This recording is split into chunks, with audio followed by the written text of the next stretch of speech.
even blaming the banking crisis on crypto. So the United States authorities have firmly pointed their guns at crypto.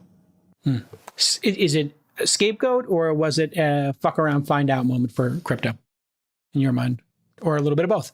I don't know. I just think that they were probably the ones that were the most threatening to the establishment. Okay. And they were the ones that, in fairness to the regulators, did push the boundaries more than any other sector of the startup economy. And yeah, so now they're paying the price for that. The bill has come due for them. Think about it, the more I think it's probably not a coincidence that you're seeing all these concerns about de-dollarization at the same time they're cracking down on crypto.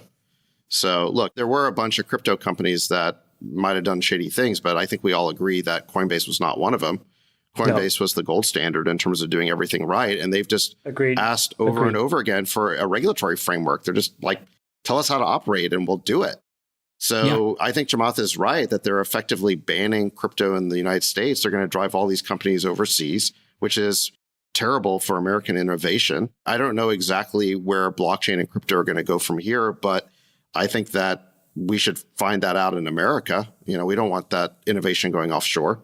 You bring up a really good point too. It's just like Coinbase played by the rules, stood in line, tried to do the right things, it seems, at every step along the way, right? Everything from board composition to executive composition to how they tried to interact with the regulators, yet they were probably the furthest away from getting a license. The one that came the closest was the one that was the most fraudulent, which is FTX. Yeah, it was fascinating. How is that even possible? I mean, because he had skills in gaming the system. Yeah, he's splashy cashy. Well, he ponied up large amounts of money because it wasn't his money, so it was easy for him to make huge donations. But he knew how to play the game. To quote SBF, he said, "This is the dumb game we woke Westerners play. We say the right shibboleth so everyone likes us."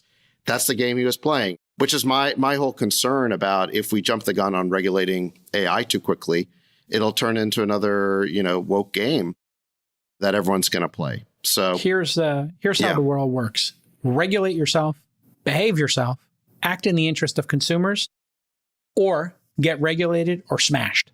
And I think we've gone over this. We talked about it, in fact, last week. Whether the movie industry, crypto, AI, regulate yourself, behave properly. Don't push the boundaries too far. You can bend the rules, but you don't want to break them. I think the regulate yourself, you use the MPAA. I don't think that's the right example. I think if you're going to regulate yourself, look at the tobacco industry.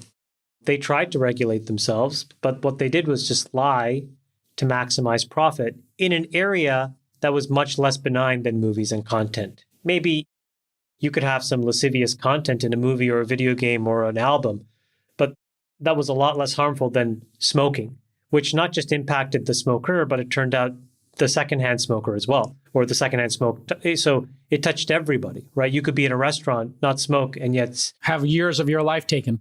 So I think that the self-regulation for areas that impact everybody, independent of whether you participate in the system or not, is where you have to look for good examples, Jason. And I'm not sure there are many good examples of self-regulation in those kinds of systems. I mean, I like your workshopping it here. I mean, some restaurants would have a smoking section and a non-smoking section before there was regulation, right? And I think if crypto had been more thoughtful about, hey, which tokens, NFT projects we're going to support, which ones we're not going to, that maybe they would have avoided a little bit of this. I'm not sure.